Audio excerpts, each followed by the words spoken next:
ولمناقشة هذا الموضوع أرحب بضيفي في الاستوديو الأستاذ مصطفى العزب، محاضر في علم الاجتماع بجامعة قطر. أرحب بك معنا أستاذ مصطفى. وسينضم إلينا بعض الضيوف عبر الهاتف من القاهرة لاحقا، لكن أبدأ مع ضيف الاستوديو الأستاذ مصطفى. أستاذ مصطفى، حجم تجارة المخدرات في مصر في العام الأخير فقط وفقا لمركز بصيرة يتحدث عن 400 مليار جنيه، 51% من الموازنة العامة. ما الذي حدث في مصر؟ ما الأسباب التي أدت إلى أن نصل لهذه الأرقام المخيفة على الأقل من الناحية الاجتماعية؟ الحقيقة في عدة عوامل تتعلق بعلم الاجتماع. العامل الأول هو يتعلق بعلم الاجتماع السياسي، أن في مصر الآن واقع الحياة أن الناس تعاني من مشاكل كبيرة جدا، تحديات كبيرة للغاية، تحديات اقتصادية، تحديات سياسية، وفي نفس الوقت زاد الوعي السياسي عند الشباب. فأنا أرى أن من مصلحة، يعني لابد أن نبحث عن المستفيد. فأنا أرى أن من مصلحة أي نظام سلطوي، أي نظام مستبد، أن يتم تغييب وعي الجماهير. هذا التغييب للوعي سيؤدي لهذا النظام لعدة فوائد. أولا أنه يغيب وعيهم عن المعاناة الاقتصادية، ولكن ليس كل الناس يعانون من معاناة اقتصادية. في نفس الوقت زاد الوعي السياسي عند قطاع كبير من الشباب، فتغييب هذا الوعي السياسي وإشغالهم بأمور أخرى من الممكن أن تستخدم. كلام خطير يا أستاذ مصطفى، أن تقول مثلا، أن تشير إلى أن الدولة أو النظام من الممكن أن يكون مسؤول عن تسهيل مثلا دخول المخدرات أو وصولها إلى أيدي الشعب بهذا الشكل الخطير. يعني لعل الأمر يبدو، أنا أتكلم عن المستفيد. نحن إذا فكرنا في الأمر، إذا حللناه بشكل منطقي، فالمستفيد من هذا الأمر هو السلطة المتحكمة في الناس. هي ستستفيد أنها تصرف أنظار الناس عن المعاناة الاقتصادية، ستستفيد أنها ستصرف وعي الشباب عن النشاط السياسي أو الاهتمام السياسي بإشغالهم في أمور أخرى.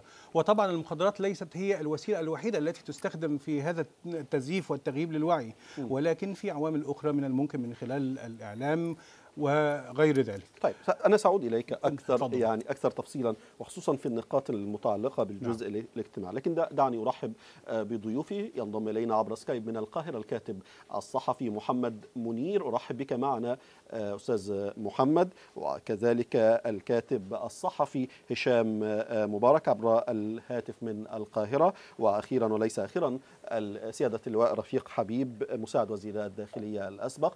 أهلا بكم جميعا معي، وأبدأ بسيد محمد منير. سيد محمد منير، في فكرة أن حجم تجارة المخدرات في مصر يبلغ 400 مليار جنيه مصري، 51 مقارنة بالموازنة العامة لمصر 2014-2015.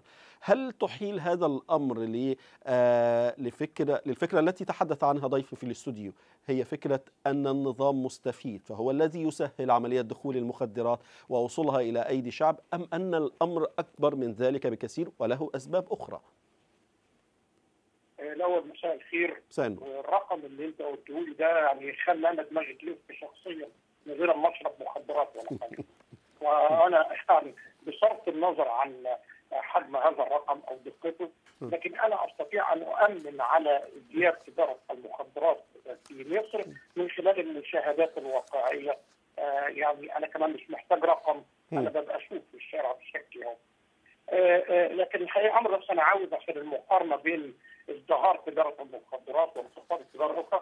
التجارات الأخرى تجارات إنتاجية استثمارية، يعني إنتاج، لكن تجارة المخدرات في مصر كمان احنا مش بنصدرها، دي تجارة استهلاكية بشكل 100%. وبالتالي طبعا لا وجه للمقارنة، نحن نستهلك مخدرات. وأنا كمان عندي مشاهدات كثيرة ترى أن معظم الشباب اللي بيشتغلوا بيسوقوا تكاتك بعد ما بقى لهم الشغل وغيره، يقول لك الناس يقول لك انا بشتغل عشان اكل لقمه عيش، دلوقتي بيقول لك انا بشتغل عشان اجيب اللفه بالليل. يعني في ازدياد شديد. ليه سيد منير؟ بمعنى احنا كنا بنسال سؤال جوهري سواء في تقريرنا او في المقدمه التي ذكرتها منذ قليل. كل شيء في مصر تعرض لحالة كسود اقتصادي خلال على الأقل ال3 أعوام الأخيرة. لماذا يحدث كسود اقتصادي والمقابل يحدث انتعاش غير طبيعي لسوق المخدرات في مصر وتناولها بهذا الشكل الضخم؟ حقيقة الرقم اللي أنا بقوله لحضرتك 400 مليار، ده بيتكلم عليه مركز بصيرة، وأنت تعلم أن مركز بصيرة بشكل أو بآخر يعني هو جزء من النظام الحالي أو قريب منه يعني. لا انا مصدق الرقم، مش بكذبه، بالعكس انا بأمن لك عليه. لكن انا بس عاوز يعني اقول لك حقيقه يمكن انت يعني ما حطيتوش ايديكم عليها، حقيقه مهمه جدا. بجانب الاسباب التقليديه او الاسباب الاجتماعيه الذي ذكرها علماء علم الاجتماع اللي هو اليأس والفقر والضغوط، ده اسباب مهمه جدا طبعا مؤكده تستاهل. لكن انا عاوز اقول لك شيء ثاني. انت بتقول زياده تجاره المخدرات بشكل غير طبيعي، لا هو بشكل طبيعي مع نظام غير طبيعي. لان هذا الشكل الطبيعي وهذه النتيجه الطبيعيه اللي بتحصل مع هذا النظام. انا بس هفاجئك لان الناس نسيت شويه تاريخ. احنا كصحفيين عندنا الارشيف بتاعنا بعض رجال الاعمال اللي ظهروا بعد 2011 ودلوقتي يعني بيعدوا من البوليسي ميكر صناع القرار السياسي في مصر، كانوا متورطين في استيراد مخدرات في بدايه الألفية وهم مش بعاد عن الشبهات. تحب تتكلم يعني عن اسماء؟ هل تحب ان تشير لاسماء انت يعني بشكل او باخر ام والله مش عاوز اشير لاسماء، لكن المساله بسيطه. الارشيف الصحفي موجود اللي كان ضبط بباخره قيل انها باخره فياجرا ولكنها كانت تحمل مع مخدرات وتمت له الحمايه بواسطه مافيا خارجيه، وهم الان اسماء موجوده في اداره البلاد. يعني الموضوع ما هوش غير طبيعي، هو موضوع طبيعي الى جانب ما قاله ضيفنا الكريم في بدايه الحلقه، ومن مصلحتهم نشر المخدرات حجه وحجيجه، هو مكسب يعني جزء من مص بقيه موارد هذا الشعب تمام. ومص دمه وفي نفس الوقت تغييبه في الوقت ده. طيب ابقى معي استاذ منير، سأعود اليك، لكن نذهب الى الرؤيه الامنيه في هذا السياق. وسياده اللواء رفيق حبيب مساعد وزير الداخليه الاسبق هو معي عبر الهاتف من القاهره. ارحب بك مره اخرى سياده اللواء. كرجل امن، هل هناك تفسير لازدياد حجم تجاره المخدرات في مصر بهذا الشكل خلال الاعوام القليله الماضيه الى ان يصل ل 51% من الموازنه العامه، من حجم الموازنه العامه في مصر؟ انا متفق مع حضرتك ان في ازدياد في تجاره المخدرات، ولكن ده يرجع الى الانسداد الامني اللي حدث عقب ثوره 25 يناير. حدث انسداد امني في كل المجالات في مصر، وطبعا كان من ضمنها تجاره المخدرات، لان يد الشرطه كانت ارتخت الى حد كبير في ظروف الانسداد الامني اللي حصلت فيه، فظهرت تجاره المخدرات زي تجاره الاسلحه وتهريب الاسلحه وخلافه، وهذه امور بالقطع حدثت بعد الانسداد الامني، وده كان السبب ويعزو الى زياده تجاره المخدرات. عفوا سياده اللواء، في هذه النقطه يعني الم تنتهي فكره الانفلات الامني؟ بمعنى اذا كنا نتحدث عن الانفلات الامني بعد الثوره بعام بعامين بثلاثه، هل ما زلنا سنتحدث عن الانفلات الامني بعد ما يقرب من او اكثر من 5 سنوات على الثوره، خصوصا ان يبدو ان في حاله استقرار امني على الاقل في العامين الماضيين، وهذا الرقم هو خاص بالعام الأخير فقط وليس إجمالا ل5 أعوام الماضية. بالطبع أنا بتكلم الشرطة طبعا لما حصلت سقوط الشرطة كان في بتتعافى على فترات وكل شيء، ولكن بالنسبة لتجارة المخدرات ما ننساش برضه حضرتك إن في ظروف موجودة اللي هي التهريب بيجي عبر الضروب الصحراوية اللي موجودة في ليبيا وعبر سيناء طبعا في الفترات السابقه، وبرضه عن طريق الضروب اللي موجوده في جنوب مصر. فكل دي امور بتؤدي الى تجاره المخدرات، ولكن الشرطه انا بقول لحضرتك لا تألو جهدا في انها بتقاوم هذا الامر، واحنا بنلاحظ ان بالنسبه لاستيقاف سائق السيارات والكشف عليهم وزياده تجاره المخدرات والامور دي كلها. طيب سياده اللواء، هل صحيح، دعني استوثق منك، ان ما يقال ان ما يضبط هو لا يزيد عن 10% من حجم تجارة المخدرات في مصر أو في أي مكان في العالم؟ هل هذه نسبة حقيقية؟ يعني ما يضبط رغم كثافته ورغم كثرته ورغم الجهود الأمنية التي تتحدث عنها هو لا يمثل أكثر من 10% من حجم هذه التجارة؟ لا، الأمور كده بتبقى متفاوتة في كثير من الأحيان. النسبة دي مش ثابتة أو حاجة عالمية أو حاجة مأخوذ بيها، ولكن ما يضبط بالفعل يتم ضبطه بالفعل اقل من اللي موجود، والا ما كانش انتشرت بهذه الكيفيه في مصر. طيب ابقى مع سياده اللواء، سأعود اليك، لكن اذهب الى الكاتب الصحفي هشام مبارك معي من القاهره. اهلا بك معنا استاذ هشام. اهلا وسهلا. نعم استاذ هشام، ما بين ان السلطه تسهل كما استمعنا إلى هذا الرأي وما بين الانفلات الأمني، هل تعتقد أن هناك أسباب أخرى متعلقة بازدياد حجم تجارة المخدرات وعلى رأسها تجارة الحشيش في مصر إلى هذه الأرقام الضخمة التي تحدثنا عنها آنفا؟ من وجهة نظري أن أهم سبب يعني بيزيد تجارة المخدرات في مصر هو أن المصري بشكل عام، من صفات المصري أنه هو إنسان يحب المغامرة ويحب يجرب كل جديد، حتى ولا كان هو متأكد ان هذا الجديد ضد صحته، لكن يقول لك لازم اجرب. وفي برضه سبب تاني ان وسائل الاعلام او بالتحديدا الاعمال الفنيه من السينما والمسرح والتلفزيون دائما ما تظهر الشخص المتعاطي المخدرات على انه الشخص خفيف الظل، الشخص اللي ما بيبطلش ضحك، الشخص اللي يعني شايف الحياه بمنظور تاني خالص بيساعده على انه يتغلب على الامه وعلى مشاكله الخاصه. طبعا ده انا ضد كل هذا، لكن مع الاسف الشديد تم ترسيخ هذه المفاهيم بحيث اصبح النهارده الشاب اللي بيطلع مش لاقي شغل. على فكره برضه عايز اقول ان تجاره او المخدرات منتشره مش بس بسبب العامل الاقتصادي، بدليل ان في طبقه كبيره من الاثرياء يتعاطون المخدرات، وشباب اولاد الاثرياء هم اكثر من يتعاطون المخدرات. اذا هي حاجه في الانسان المصري تدفعه لحب المغامره، حب انه يغامر حتى باعز ما يملك وهو صحته، ناهيك طبعا عن الحرمانيه وعن الناحيه الشرعيه. لكن عايز اقول ان مش بس هذه الاسباب. اذا كنا فعلا عايزين في اكيد فساد وفي طبعا نظام، يعني وزاره اذا كان في كبار المسؤولين بيساعدوا على هذا التهريب، مش عايز اقول ان هو النظام بشكل رسمي يعني بيسمح بمثل هذه التجاره. ما اعتقدش، يمكن زي كنا دايما بنردد ايام السادات انه كان يعني حتى اسعار الحشيش ايام السادات كان يقال انها لن تتكرر مره اخرى، كان في تعمد لان يكون في. انا ضد حقيقه هذه التاويلات وضد هذه النظريات ايا كان اللي بيحكم مصر. يعني ما اعتقدش ان في نظام يعني يسمح او يعتقد في وسائل كثيره للقضاء على الوعي ان كان هناك يعني فعلا هذه النيه يعني. طيب ابقى معي استاذ هشام، سأعود اليك.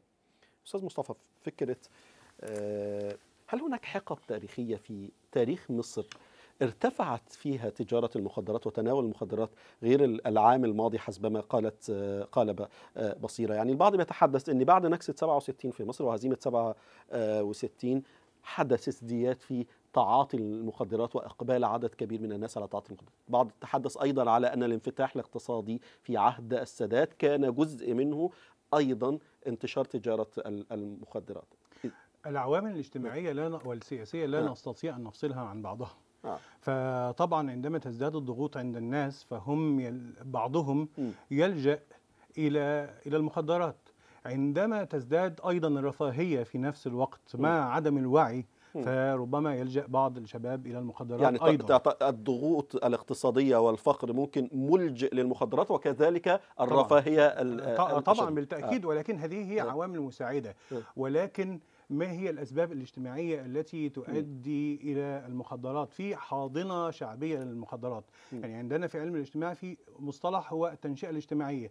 دائما ينظر لهذا المصطلح بشكل إيجابي، أن ينشأ الشباب على على الإيجابيات وعلى ثقافة المجتمع وقيمه ودينه إلى آخره، ولكن في نفس الوقت في دوائر اجتماعية تنشئ الشباب على الانحراف، تزرع مثال يعني مثلا تكلم الأستاذ الآن عن الإعلام الذي يظهر متعاطي المخدرات بمظهر جذاب للناس، فهذا نوع من أنواع التنشئة الاجتماعية، ويظهرون الشخص الجاد الواعي بشكل منفر للناس، هذا نوع أيضا من التنشئة الاجتماعية. بالمناسبة دكتور، يعني في هذا السياق فيلم اللي احنا خدنا منه جزء في هذا التقرير، فيلم العار أو فيلم الكيف تحديدا، فعلا كان البطل هو بشكل أو بآخر هو مثار إعجاب الناس في هذا الفيلم أو ذاك، بغض النظر عن النهاية التي آل إليها، واللي ما بتاخدش إلا دقائق قليلة جدا على طبعا الشاشة. وتأثيره ما زال مستمر حتى الآن، والأفلام الجديدة التي ظهرت في السوق الآن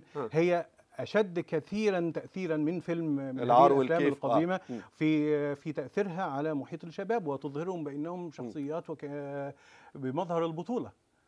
الإحباط، فقدان الأمل، أنا مش شايف بكرة، مش شايف المستقبل رايح فين. ممكن ده ياخدنا لفكرة التعاطي والمخاطرة. النقطة أن الإحباط ليس سببه الوحيد هو السبب الاقتصادي. ربما الإنسان يحبط وهو ليس فقيرا، ممكن يحبط لأسباب سياسية، ممكن يحبط لأنه غير قادر أنه يعبر عن رأيه بحرية فيلجأ إلى وسائل أخرى. طيب، ولكن في نقطة أنا أحببت أن أشير إليها بسبب كلام بعض الضيوف هنا، وهو سيناء. هل في علاقة تربط بين الهجوم على أهالي سيناء وتهجير أهالي سيناء وقصف منازلهم؟ هل هذا أحدث نوعا من الفراغ السكاني في أماكن معينة أدى لسهولة انتقال المخدرات من هذه الأماكن؟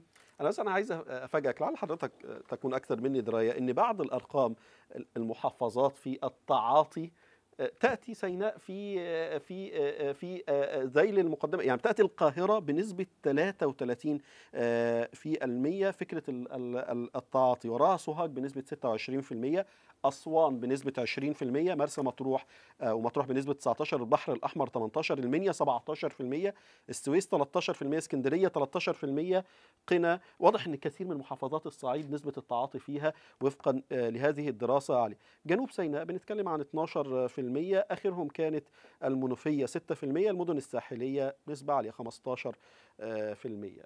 ليه القاهرة؟ رغم أن هي الأكثر المفترض أكثر تحضرا، يعني ليس بالضرورة الأكثر تحضرا، ولكنها هي الأكثر ازدحاما، هي الأكثر وجودا لمناطق تختلط بها المناطق العشوائية بالمناطق التي بها نوع من الرفاهية، ففيها الأماكن التي بها المال وفيها الأماكن التي بها مشاكل، وهذا الازدحام يعني دائما في المجتمعات الصغيرة الناس يعرفون بعضهم، فكلما صغر المجتمع كلما صعب الانحراف. تمام. أنا هاجي لحضرتك تاني في هذا السياق، لكن الأستاذ محمد منير، عندما هناك كان حوار مع إحدى الصحف المصرية مع مدير وحدة إدمان مستشفى العباسية، بيتحدث فيها على أن هناك 6 مليون مصري مدمن على المخدرات بأشكالها وبأنواعها المختلفة، وإن سن الإدمان نزل ل 12 و10 سنوات، و10 سنوات ده ممكن يكون بياخد ترامادول. هل تفاجئك مثل هذه الأرقام المخيفة؟ 6 مليون مصري يدمنوا المخدرات بأنواعها المختلفة؟ لا تفاجئني وأتوقع أن تزيد، لكن أنا يعني أرجو أن تتسع صدرك لي ببضع دقائق أو أقل من بضع دقائق، أن أقول 3 نقط محددين في هذا الموضوع وعلى الأرقام لي. أولا، النقطة الأولى أن لا يجب أن نتعامل مع العوامل المساعدة على ظاهرة على أنها أسباب الظاهرة. عندما نقول عندما قال اللواء حبيب الغياب الأمني، فأنا أقول له الغياب الأمني ليس هو السبب، لأن ده يشير إلى أن طالما غاب الأمن فالرعاع تجري في المخدرات والفقراء ولكن حقيقة الأمر أن كبار تجار المخدرات كما قلت في المقطع الأول من كلامي هو من جزء منهم من المسؤولين، لكن أوضح بس النقطة دي. ده بالنسبة في فرق بين غياب أمني واستغياب أمني. الأمن لا يغيب في الأمن السياسي، لا يزيد بحمايه مصالح الكبار، ولكن الامن يستغيب في اظهار مثل المخدرات ومثل الامن في الشارع ومثل الاضطرابات في الشارع، التكاتك والمجنون، ده استغياب امني متعمد. النقطه الثانيه اتحدث فيها عندما يقول زميلي الاستاذ هشام بسيوني ان معظم اللي بيدخنوا من الاثرياء يدخنون رفاهيه، ولكن معظم الزياده الاخيره زياده في الفقراء المحبطين هم الذين لغوا. ده هيقول النقطه الثالثه، ودي من واقع الشارع، وعاوز انقلها لك نموذج تعبير ممكن تعبيرات، لان انا هقول لحضرتك عندما كان مدخن المخدرات بينزل عشان يدخل مخدرات بفرط الكلوري او بفرط تركيبي، كان بيقول تعبير محدد: انا نازل اعمل دماغ، يعني نازل يظبط دماغه بالراحه كده. دلوقتي اللي بيدخن بيقول لك انا نازل اخربها يعني نازل يدمر نفسه ونازل يتغير. حتى سيكولوجيه المدمن تغيرت تغير شديد جدا نتيجه الاحباط الشديد، هو رايح يتغير مش رايح ينبسط. فده له علاقه بزياده الظاهره. طيب سياده اللواء، لعل الاستاذ منير لفت نظرنا لنقطه مهمه، بيقول لك ان الامن السياسي في مصر قوي جدا الى ابعد الحدود، وبالتالي ما فيش مشكله عندنا في الامن. يعني هو ما حب يجيب كل قيادات الاخوان مثلا بعد الانقلاب، في غضون ايام كان قابض على معظم قيادات الاخوان بشكل او باخر. لماذا يغيب الامن في موضوع المخدرات؟ لماذا ليس لديه نفس القوه ونفس الفاعليه؟ البعض يتحدث على ان المخدرات توزع في مصر في الشوارع، على نواصي الشوارع.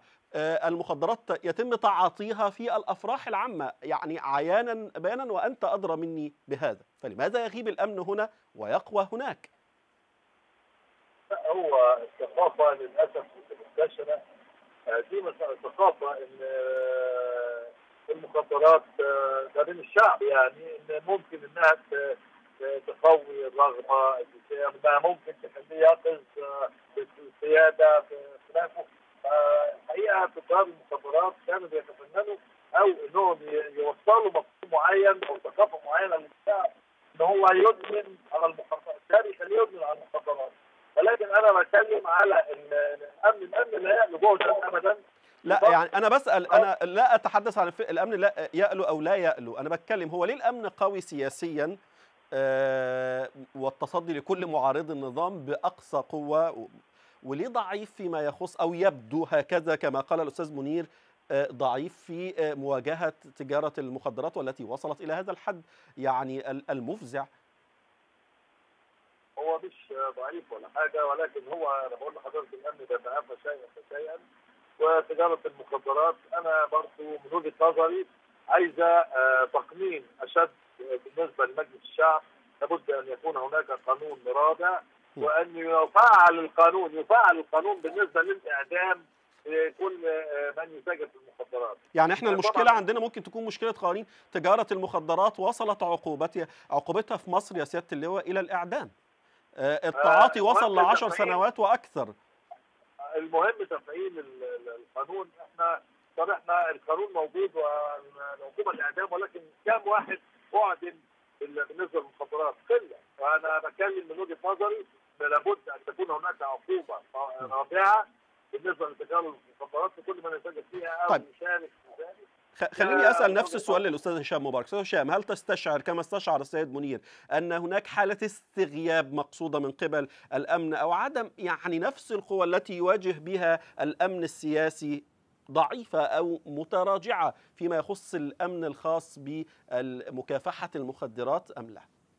المشكله الحقيقيه ان النظام في مصر الان لا يرى اي عدو له الا الاخوان المسلمين والا الاسلام السياسي.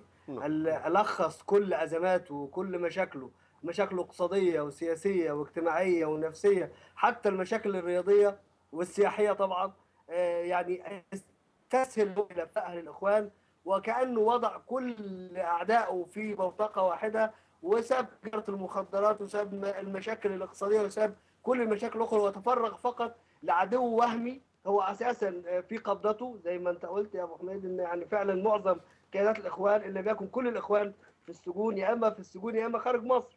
فاذا النظام لخص كل مشاكله في مشكله واحده، وهي الشماعه او الفزاعه التي يستخدمها. للنهارده احنا وصلنا لمرحله ان يقال الاخوان بيجيبوا سمك قرش، يعني ما اعرفش حتى المنطق ازاي بيجيبوا سمك قرش ويرموه على شواطئ الغردقه والبحر الاحمر لتطفيش السياح. يعني اذا كان حتى اللي بيتكلم يعني عاقل المجنون، فالمستمع لازم يكون عاقل. ازاي توهم الناس بهذه الخرافات لمجرد انك انت وضعت عدو وهمي، عدو لخصت كل مشاكلك وكل ازماتك من خلاله، ولا زلت لغايه دلوقتي بتتعلل بفشلك في كل شيء، فشلك على المستوى الاقتصادي وفشلك على المستوى السياحي والمستوى الاجتماعي والمستوى الدولي، وفشلك في كل المحافل. كله لا زلت انت مصر الاخوان هم من البعبع وهم من الفزاعه وهم اللي بيعوقوك. ومش هو من اسهل كمان، مش بعيد يكون هم يطلع علينا بعد كده مسؤول يقول ان الاخوان هم تجار مخدرات، زي ما هم تجار العمله، وزي ما هم اللي رفعوا الدولار، زي ما هم اللي سحبوا الدولار من الاسواق الخارجيه. ممكن يقال ايضا بكل سهوله ان الاخوان هم اللي بيوردوا المخدرات لمصر، وهم اللي بيسهلوا تهريبها، وهم اللي بيسهلوا توزيعها. رغم ان كل ده يعني اعتقد ان اي صاحب عقل يدرك ان هذا النظام الفاشل لا يريد فقط الا شماعه يعلق عليها كل اخطاء. طيب ابقى معي استاذ هشام، سأعود اليك، ابقى معي. لكن دعونا مشاهدينا الكرام نتحول الى زميلتي بدر السليم تعرض على حضراتكم جانبا من تعليقات متابعينا على مواقع التواصل الاجتماعي في هذا الشأن. انا متأكد ان عندك الكثير من التعليقات بدر في هذا السياق. نعم، هناك الكثير من التعليقات. سألناكم مشاهدينا عن نوع العلاقة بين الركود الاقتصادي الذي تشهده مصر وتجارة المخدرات. ماذا كانت الإجابات؟ نستعرضها أولا عبر فيسبوك. محمود يقول العلاقة طردية، هي نوع من محاولات التخلص من الأزمة عن طريق تغييب العقل، وداوني بالتي كانت هي الداء. تعليق آخر من فهد يقول كله عاوز ينسى. التعليق هذه المرة من أسمى تقول الجيش يحتكر الصناعة والتجارة ويفرض ضرائب على التجار والصناع ولا يدفع هو أي ضرائب. ننتقل إلى تعليق أحمد الذي يقول لما اتمنعت المخدرات الشعب فاق وده غلط على الحكام. تعليقات تويتر. التغريدة من سيد يقول الواحد بينزل يشتري حاجاته يلاقي الأسعار غالية بيعدي بيشتري مخدرات علشان ينسى. تعليق آخر يقول بالعكس ركود الاقتصاد يزيد نسبة المدمنين وارتفاع الأسعار يزيد الركود، وإذا أرادت أي بلد خفض التضخم سمحت بمزيد من المخدرات.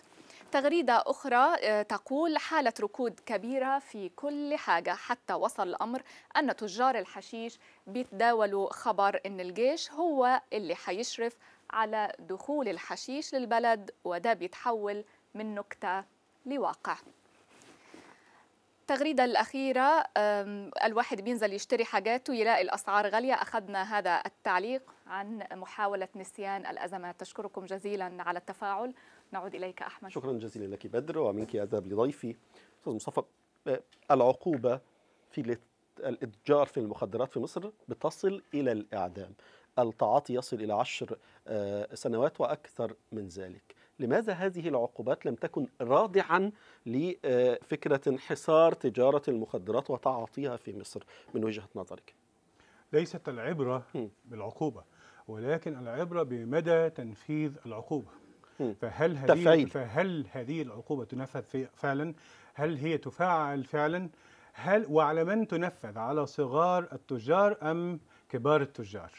على من يسهلون هذا الأمر أم على غيرهم؟ وفي نقطة مهمة جدا بالنسبة للإعلام. عندما أرادت الحكومة أن تستخدم الإعلام ليبغض قطاع سياسي معين لدى الجماهير فعلت ذلك، نجحت في ذلك. ولكن طيب لماذا لا تستخدم الإعلام في تبغيض المخدرات لدى الجماهير بدلا من تحبيب المخدرات للجماهير؟ فهذه نقطة مهمة جدا. يبقى غير العقوبات وتفعيلها، ما هي غير العقوبات؟ العوامل الاجتماعية مثل الإعلام والتعليم. لماذا لا يفعلون لجعل المخدرات غير مرغوبة شعبيا، غير محبوبة جماهيريا، وهي تستطيع أن تفعل ذلك كما فعلت في شؤون سياسية أخرى؟ نعم. أشكرك شكرا جزيلا الأستاذ مصطفى العزب المحاضر في الشؤون الاجتماعية بجامعة قطر. كما أشكر ضيوفي عبر الهاتف عبر سكايب السيد محمد منير الكاتب الصحفي كان معي عبر سكايب من القاهرة، والسيد اللواء رفيق حبيب مساعد وزير الداخلية الأسبق كان معي عبر الهاتف من القاهرة أيضا، وأخيرا الكاتب الساخر هشام مبارك مدير تحرير جريدة الأخبار كان معي عبر سكايب من القاهرة. ما زلنا معكم مشاهدينا الكرام، نتوقف الآن مع فاصل قصير نعود بعده لمتابعة دوافع تأجيل التوقيع على عقود دراسات سد النهضة الفنية بين مصر وإثيوبيا والسودان إلى أجل غير مسمى.